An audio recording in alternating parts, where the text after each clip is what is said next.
স্ত্রীর অধিকার আদায়ে রাস্তায় প্লেকার্ড হাতে তরুণী। বিস্তারিত ডেস্ক রিপোর্টে। ফরিদপুর শহরের ঝিলটুলিতে রাস্তায় প্লেকার্ড হাতে স্ত্রীর অধিকার আদায়ে এক তরুণী অবস্থান নেয়। ওই তরুণী ও তার আত্মীয়দের মাধ্যমে জানা যায়, ফরিদপুরের মধুখালী উপজেলা স্বাস্থ্য কমপ্লেক্সে কর্মরত ডাক্তার ফারহান তানভীর ও তার মধ্যে দীর্ঘদিন প্রেমের সম্পর্ক ছিল। তারা একসাথে কক্সবাজার ও ঢাকাতে বিভিন্ন সময় অবস্থান করেছে। বিয়ে করার ওয়াদা করে ডাক্তার ফারহান তানভীর দীর্ঘদিন ওই তরুণীর সঙ্গে শারীরিক সম্পর্ক করে। ওই তরুণী সম্প্রতি গর্ভবতী হয়ে গেলে ডাক্তার তানভীরকে বিয়ের জন্য চাপ দেয়।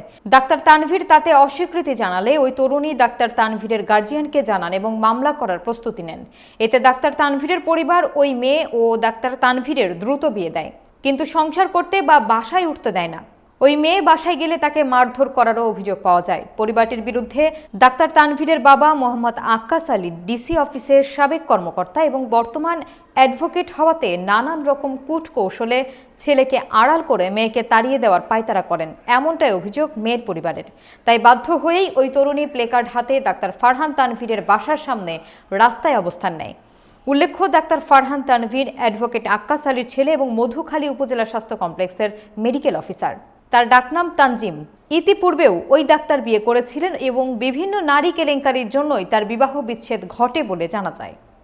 ও ফেসবুকে পরিচয় হওয়ার এক পর্যায়ে ও আমাকে বিভিন্নভাবে কল দিত, টেক্সট করতো, বা এইভাবে আমাদের মধ্যে রিলেশনটা স্টার্ট হয়। সে আমাদের সাথে করে কক্সবাজারে নিয়ে যায়, ওখানে আমরা 3 দিন ছিলাম। সেদিন প্রেশারাইজড করে আমার সামনেই ওর একটা ছোট খালামণি আছে, ওর আপন খালামণি।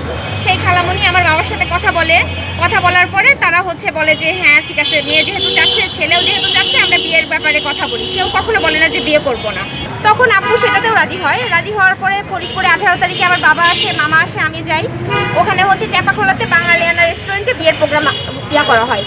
তো 5:30টার সময় বিয়েটা আমাদের হয়। বিয়ের আগে অনেক ঝামেলা হয়েছে। সে কাবিন নামার টাকা 3.5 লাখ টাকা করছে, প্লাস 2.5 লাখ টাকা সেখানে উসুল দেখাইছে। বাট আমাকে সে কখনো একটা টাকাও দেয় নাই, বা একটা নাকুল পর্যন্ত সে আমাকে বিয়ের দিন দেয়। তো বিয়ে পড়ানোর শেষে তার তো আসল রূপ যেটা সেটা উন্মোচিত হয়।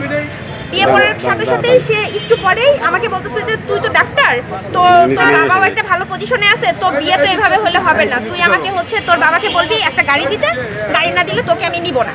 আর তুই এই মুহূর্ত থেকে ফরিদপুর থেকে চলে যাবি। তোকে আমি এমন ব্যবস্থা করবো যে তুই কোনোদিন মানুষের সামনে মুখ দেখাতে পারবি না। আর তুই যদি ফরিদপুরে নেক্সট টাইম আমাকে না বলে আসিস, সাথে সাথে তোকে আমি তালাক দিয়ে দিব। কি করে ফারহানের মা এরকম ওর ফ্যামিলি সহ আমাকে যখন ওই রকম মারামারি করার অবস্থা হয়, তখন আমি 999-এ কল দিছি। 999-এ কল দেওয়ার পরে পুলিশ এসে আমাকে উদ্ধার। আমার একটাই কথা যে সে যদি বিয়ে না করবে ভালো কথা, সে থাকতো বিয়ে না করে।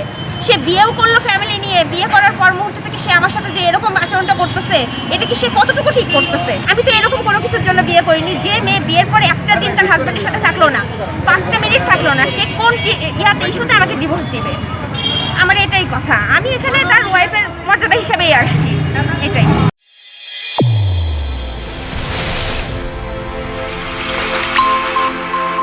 চ্যানেল A1 হৃদয়ের স্পন্দন।